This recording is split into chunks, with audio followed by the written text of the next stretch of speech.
Well, everybody, quick video here, Coach's Log. As you can see, I'm not in the studio right now. I am between appointments, sitting still, and wanted to follow up on something. There's been this concept of minimum effective dose. You may hear about this in medicine, supplementation, pharmaceuticals, what have you.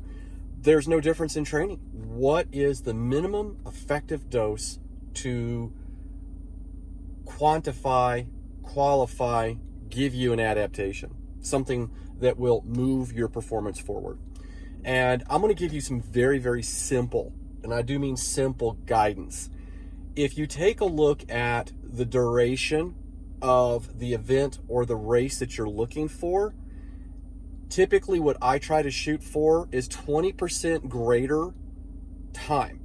So if, let's give you an idea here, you're doing a 5K race and your current time frame is somewhere in the neighborhood of 30 to 40 minutes to complete your 5K. It could be shorter, but let's just use those numbers. Let's say 30 minutes. Well, then at this point in time, I would probably tell you that in that particular case, because the duration is so short, I don't think I would want you running much longer than 45 minutes to an hour for your longest duration run. I know that sounds kind of silly.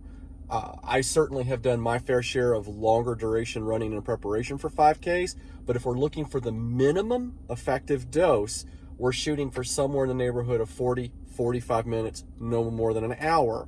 Now, the intensity of that type of run would also be potentially significantly less than race pace. Instead, you might be doing shorter intervals, 4, 5, 6 minutes, 8 minutes in length at race pace, with much longer duration intervals that are at a recovery pace or an endurance pace. Now, when we start talking about longer duration events, let's talk about cycling. Centuries are very popular, very common. And one of the things that you may be looking at is a fast century can be done for 4.5 hours. Your traditional centuries for a lot of amateurs, especially those that don't race, you could probably expect a good time would be somewhere in the neighborhood of 5.5, 6 hours.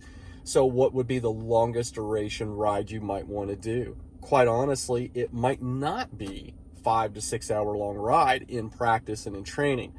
It goes back to the fact that it's not a super high intensity event. It may feel like that at times, but we may actually cut back on that. I would still say this: if you are trying to work your way up to a century in training, in riding, not anything organized, just you and yourself, then I would be looking at the minimum effective dose on volume to be somewhere in the neighborhood of 20 to 30 minutes longer than you anticipate what you're going to be doing in your actual century for your event. The other thing too is that when we start taking a look at higher intensity events and or races, think criteriums, shorter duration time trials, or even a standard 40-kilometer time trial, when you take a look at the past events or the past races that you've done, you can take a look at the areas, you can actually look at intervals within your existing race. And what do I mean by interval? Well, you might have had a long flat section followed by a climb. Well, what kind of power were you producing in that flatter section? What kind of power were you producing in that short climb or that roller? You can start looking at that. And if you start noticing that your time trial actually is made up of a series of 2-minute, 4-minute, 6-minute intervals, then you know that the kind of work that you need to be doing is based on those intervals that you have found in your race. You can do the same thing with anything from an ultra distance marathon all the way to a criterium, a road race, gravel race, mountain bike race. You can take a look as long as you have a power meter.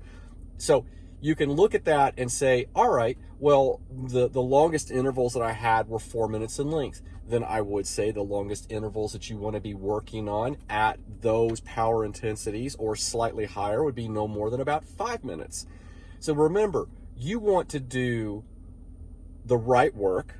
You want to do the least amount of work with the greatest amount of gain. And I know that sounds a little lazy, but in quite honesty, you got to, in sincerity, you've got to remember you need to be able to recover. That's where the adaptations occur, is during recovery, not while you're doing the work.